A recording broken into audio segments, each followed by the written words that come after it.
Šiame vaizdo įraše analizuosime, kaip Rusija dabar prašo Indijos kuro. Daugelį metų pasaulinė energijos rinka veikė pagal įprastus modelius, pagrindiniai gamintojai formavo prekybos kelius ir naudojo kurą kaip įtakos bei svertų šaltinį.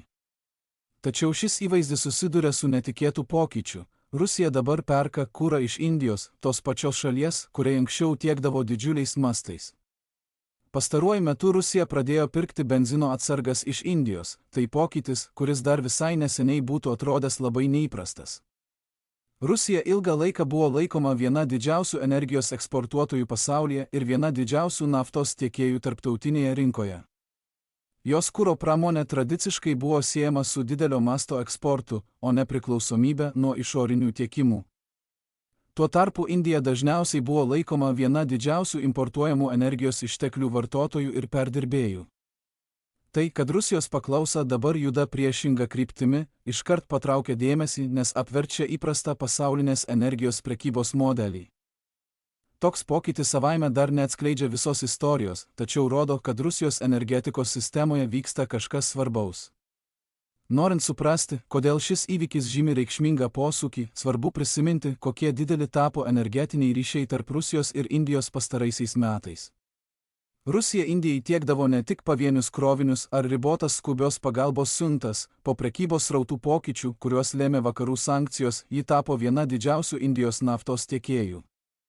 Piko laikotarpiais milijonai barelių rusiškos naftos kasdien keliaudavo į Indijos naftos perdirbimo gamyklas, todėl Indija tapo vienu svarbiausių Maskvos energetikos klientų. Didelės nuolaidos padarė rusišką naftą patrauklę ir sukūrė abiem pusėms naudingą sistemą. Rusija užsitikrino milžinišką savo eksporto pirkėją, o Indija gavo prieigą prie pigesnių energijos išteklių. Šie santykiai tapo tokie reikšmingi, kad daugelis stebėtojų juos pradėjo laikyti vienu pagrindinių Rusijos pertvarkytos energetikos strategijos ramsčių.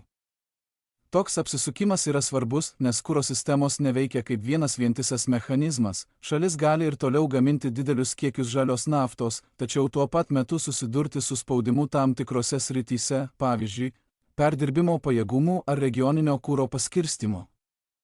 Rusija vis dar išlieka didelė energijos gamintoja, tačiau sutrikimai vienoje grandinės dalyje gali sukelti trūkumų ar disbalansą kitur.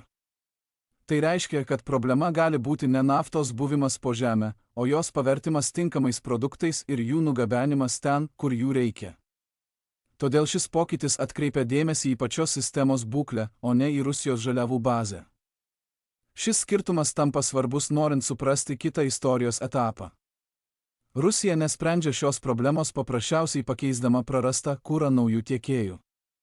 Rusija siunčia milžiniškus kiekius žalios naftos į Indiją, kur naftos perdirbimo gamyklos ją paverčia naftos produktais, o šie produktai vėliau patenka į pasaulinės rinkas. Pranešama, kad iš Indijos į Rusiją jau buvo išsiųsta bent 60 000 tonų benzino, o Maskva, kaip teigiama, siekia importuoti iki 400 000 tonų per mėnesį iš kelių šalių.